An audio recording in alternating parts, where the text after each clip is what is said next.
Okay guys, it is March 2024. We haven't really done much as far as the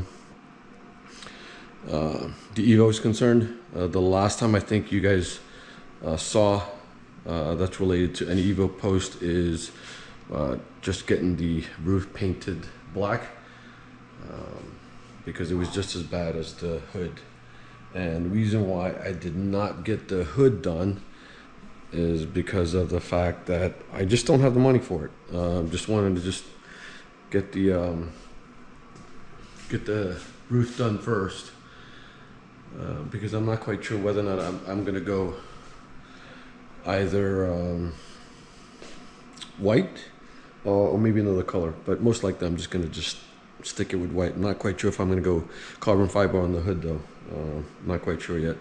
But anyway, I should be able to complete what I need to do today, which is the valve cover. And from my last post also, you guys should note that the valve cover is leaking, and it's not leaking on the ground, because as soon as it leaves the head area, it hits the manifold and burns off. So it saved my driveway from having any leak spots. But anyway, if I can't finish this today, I'm gonna stitch it up so that it'll all be in this post. But I am going to have my son help me out, because I'm gonna hand this over to him once this is done. He's on winter break, and I'm gonna get him to, since the 330 is down, I'm gonna have him use this for a while. Anyway, so we'll get this done today. And this is something that we're all going to discover together, because I haven't done this before. I think it's fairly simple, and if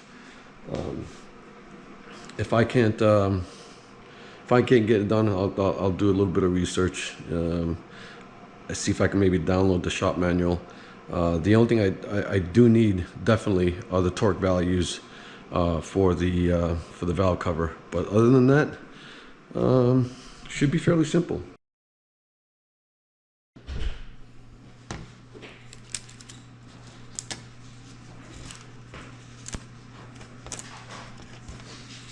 So I got the stuff that I'm going to need for this job. I have the gasket maker. This is to hold down the gasket when I put the valve cover back. I'm not sure if it's even warranted that something that we need,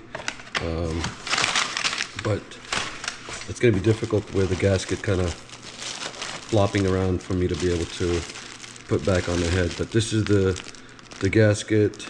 It comes with the spark plug gaskets also. There's 4 of them.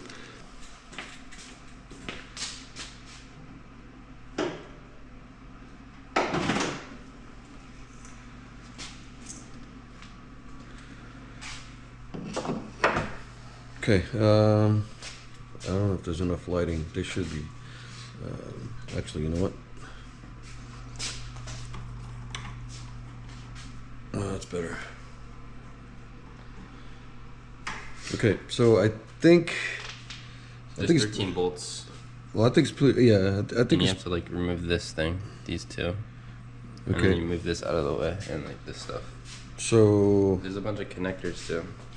So it looks like we got to remove this first, right? This cover looks like it's broken, so probably gonna have to replace this. I don't know if I want to go with something like a carbon fiber, which will look pretty cool. Then what? Then remove this. That's the timing. Yep. The cover, and then we gotta move the harness out of the way. This guy. This hose. And a couple of hoses. I think there's one here. I think this looks like there's another one here. I don't know if this is something we might want to replace while we're here, but because this is 182,000 miles worth of rubber. And then what else? And then the valve cover. I think that's it, right? We may have to move this out of the way, yeah, to get to this cover. So what's happening is leaking here, and it's falling into the manifold and burning off that way. So it's not completely getting to the ground, which is good because it's not leaving leaks on my driveway. So All right, so the first thing we'll do is we'll remove this cover. So I think this is a 10 mouse. Go grab a 10. So it's pretty decent for a 180,000 mile engine bay. At least I think so.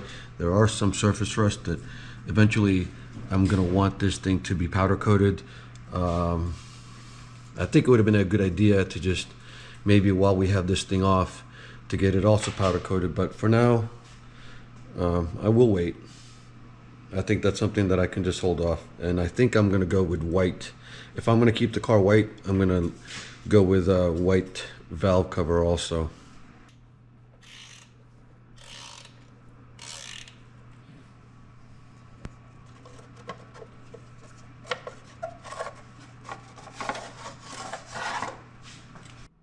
Probably gonna cheap out and maybe just what's it, plastic bond it, plastic weld it, and then paint over it. Looks like it's seamless enough, no missing pieces, so we could probably do that. Okay, so we're gonna do the can covers next. So there's what, 4 bolts? Oh yeah, I think 4 There's times. one here, one down there, one on the other side, and another one here.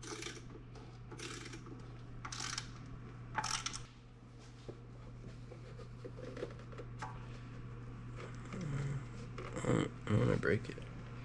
You might want to maybe get rid of this one first and then move the... What is that? That's a 10. It's got to be another 10. Go grab the... It's not 10. It's bigger. That's probably a 12 then. That one's pretty rusty.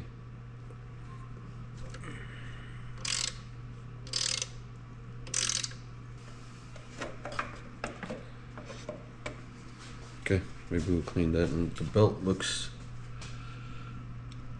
like this might have been changed more recently. Okay. And next is we'll get the... I'll put this up here. Huh? Okay. And I'm guessing this is the throttle cable and the harness. We got to remove those three bolts. They look like 10 mils. I know they're also. Maybe this one.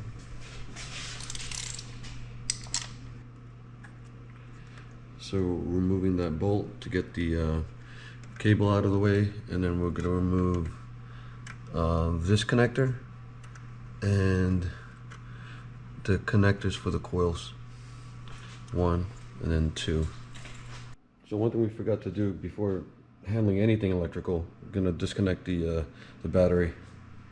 So there was another 2 bolts that we had to remove that's using this plate that's connected to this connector.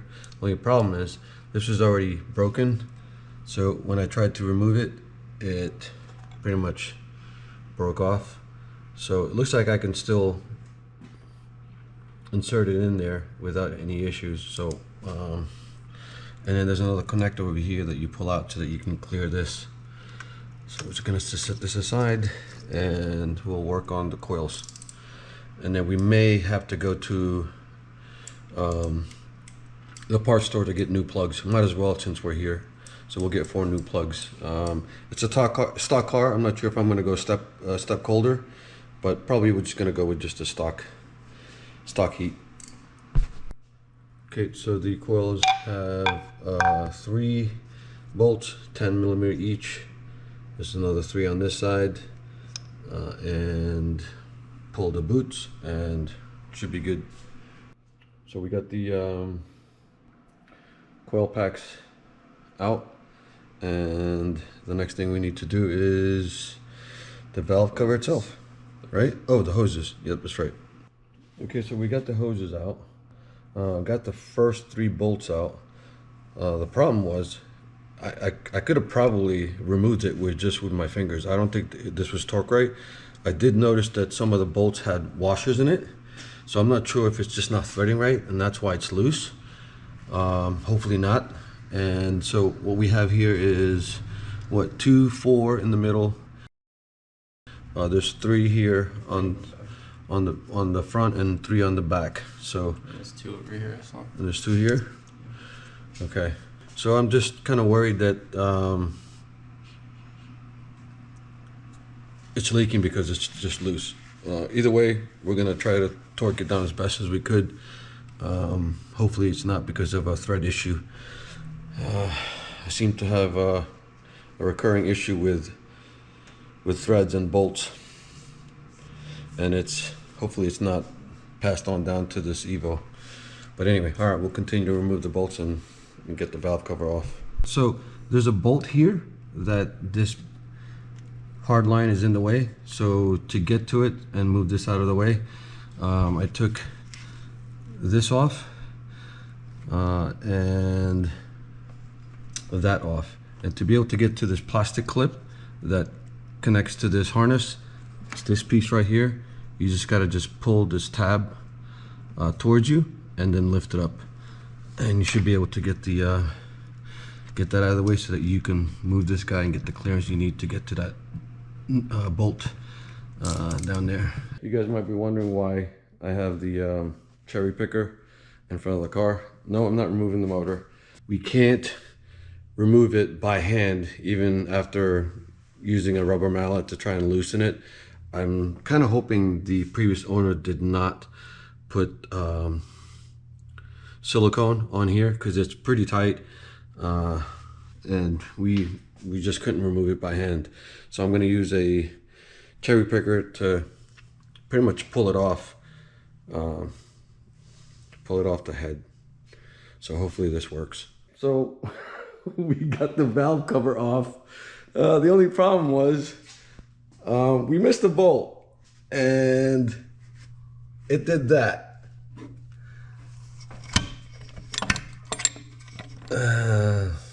Hello.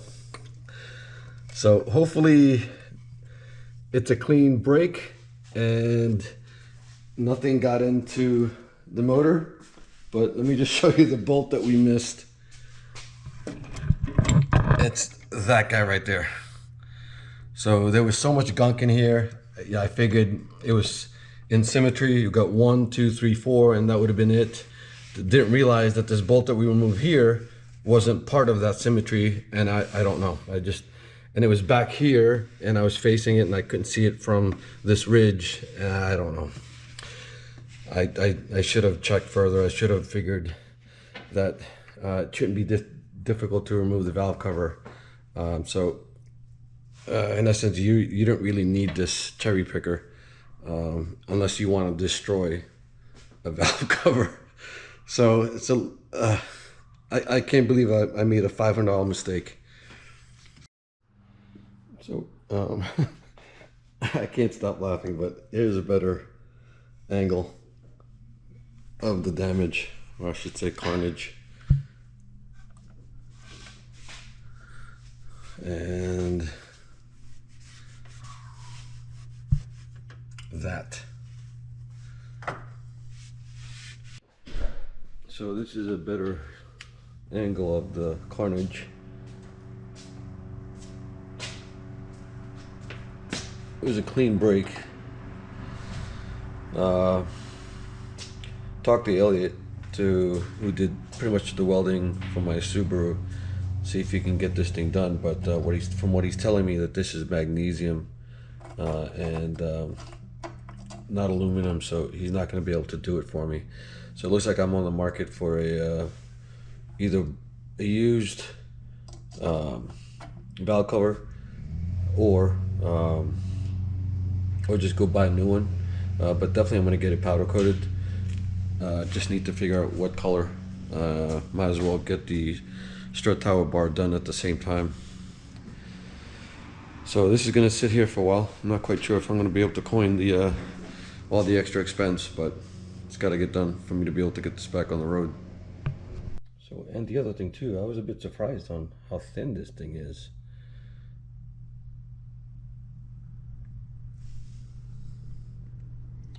I would have thought that it would have been a lot thicker, but that's probably why I guess it snaps so easily. So part of the damage when the cherry picker snapped up is a little bit of scratch on the hood. She's probably gonna get a carbon fiber hood anyway, so Well, we'll see. I'm not quite sure if I want to do that or spend the coin on it. For those of you that might know what the weight savings is for stock hood versus carbon fiber, let me know. That's the video for today. Hopefully I can get the replacement soon and post it up for the next vid. But for now, she's gonna sit. I was kind of hoping that my son would be taking this to college and use it while his 330 is down, and this isn't really more the reason why I've been thinking about just dumping all and just getting one turnkey. Get a Turbo S Porsche, but I don't know. We'll see. All right, guys. Till next time.